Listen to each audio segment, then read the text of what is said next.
অব্যবহৃত সাইকেল আৰু কেইটামান পেলনীয়া তেলৰ ড্ৰামেৰে dining table, sofa set, tea টেবুলৰ ৰেষ্টুৰেণ্ট নিৰ্মাণ। আইটি গুৱাহাটীৰ লথিয়া বাগিচা গেট আৰু ব্ৰহ্মপুত্ৰৰ পাৰৰ এক নৈসৰ্গিক পৰিৱেশত নিৰ্মাণ কৰা এই ৰেষ্টুৰেণ্টখনে ইতিমধ্যে গ্ৰাহকৰ দৃষ্টি আকৰ্ষণ কৰিছে। নীতিন বৰগোহাঁই নামৰ এজন উচ্চ শিক্ষিত যুৱকে চাকৰিৰ মোহ ত্যাগ কৰি আমিনগাঁৱৰ লথিয়া বাগিচাত আৰম্ভ কৰিছে ৰেষ্টুৰেণ্টখন। আইটি গুৱাহাটী ব্ৰহ্মপুত্ৰৰ পাৰত নিৰ্মাণ কৰা হৈছে এই আকৰ্ষণীয় ৰেষ্টুৰেণ্টখন।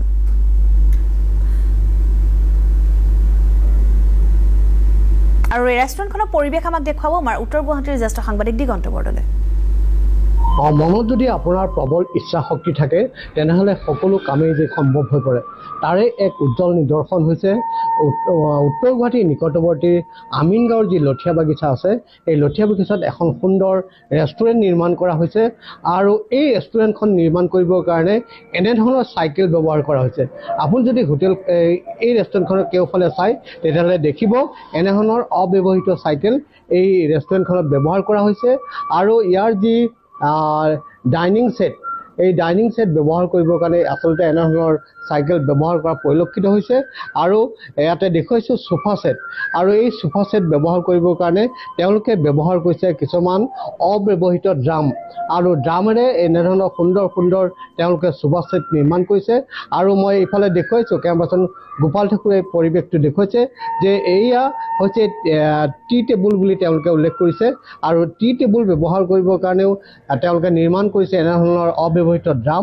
আৰু এই মুহূৰ্তত এই কথাই ক'ব লাগিব যে কিছুমান অব্যৱহৃত ড্ৰাম, অব্যৱহৃত চাইকেলেৰে তেওঁলোকে এখন সুন্দৰ ৰেষ্টুৰেণ্ট নিৰ্মাণ কৰিছে আৰু এই নান্দনিক পৰিৱেশ মই দেখুৱাইছোঁ উত্তৰ গুৱাহাটীৰ নিকটৱৰ্তী লথিয়া বাগিচাৰ যি IIT গেট আছে, IIT গেটৰ সন্মুখত এই পৰিৱেশ দেখুৱাইছোঁ আৰু ব্ৰহ্মপুত্ৰৰ পাৰৰ এক সুন্দৰ পৰিৱেশত এই ৰেষ্টুৰেণ্টখন নিৰ্মাণ কৰা হৈছে।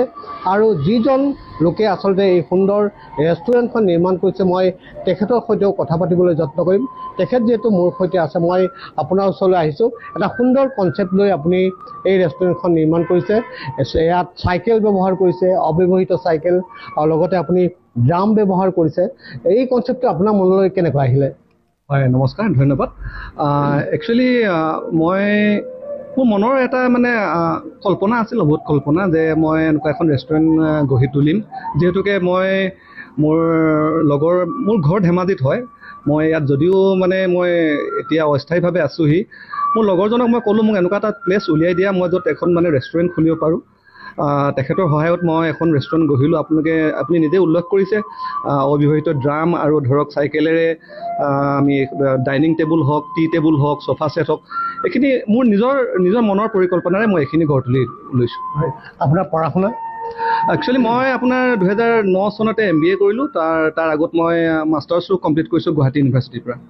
হয়, গতিকে নিউজ লাইভৰ দৰ্শকে গম পালে যে এজন উচ্চ শিক্ষিত যুৱক, যিজন যুৱকে আচলতে চাকৰিৰ মোহ ত্যাগ কৰি এনেধৰণৰ এখন সুন্দৰ তেওঁলোকে ৰেষ্টুৰেণ্ট নিৰ্মাণ কৰিছে। মই আপোনাৰ ওচৰত পুনৰ কথা পাতিব বিচাৰিছোঁ যে কেনেকুৱা ৰাইজৰ ৰেছপন্স কেনেকুৱা পাইছে? বৰ্তমান এতিয়ালৈকেতো যথেষ্টখিনি সহানুভূতি মই পাইছোঁ। মই আপোনালোকৰ নিউজ চেনেলেদি আকৌ এবাৰ অনুৰোধ কৰিম, আহক, যোনখিনি ৰাইজে আহিম বুলি ভাবিছে বা আপোনাৰ নিউজ চেনেলৰ থ্ৰুৱেদি আজিৰ পৰা দেখা পাব, মই সকলোকে অনুৰোধ কৰিছোঁ, আহক, ভাল পাব। নিশ্চিতভাৱে মই পুনৰবাৰ এই পৰিৱেশটো দেখুৱাইছোঁ। কেমেৰাপাৰ্চন গোপাল ঠাকুৰে দেখুৱাইছে যে ব্ৰহ্মপুত্ৰৰ পাৰৰ এক নান্দনিক পৰিৱেশত এনেধৰণে এখন ৰেষ্টুৰেণ্ট গঢ়ি তোলা হৈছে আৰু এই ৰেষ্টুৰেণ্টখনত আচলতে কিছুমান অব্যৱহৃত চাইকেল, ড্ৰাম, এনেধৰণৰ সামগ্ৰী তেওঁলোকে ব্যৱহাৰ কৰিছে। আৰু এই যি সুন্দৰ ৰেষ্টুৰেণ্ট, এই ৰেষ্টুৰেণ্টখনে ইতিমধ্যে সকলোৰে মাজত চৰ্চা লাভ কৰিছে। আৰু যিহেতু IIT যি লথিয়া বাগিচা গেট আছে, এই লথিয়া বাগিচা গেটৰ সন্মুখতে যিহেতু এখন সুন্দৰ ৰেষ্টুৰেণ্ট। দিগন্ত বৰদলৈ আপোনাক ধন্যবাদ জনাইছোঁ।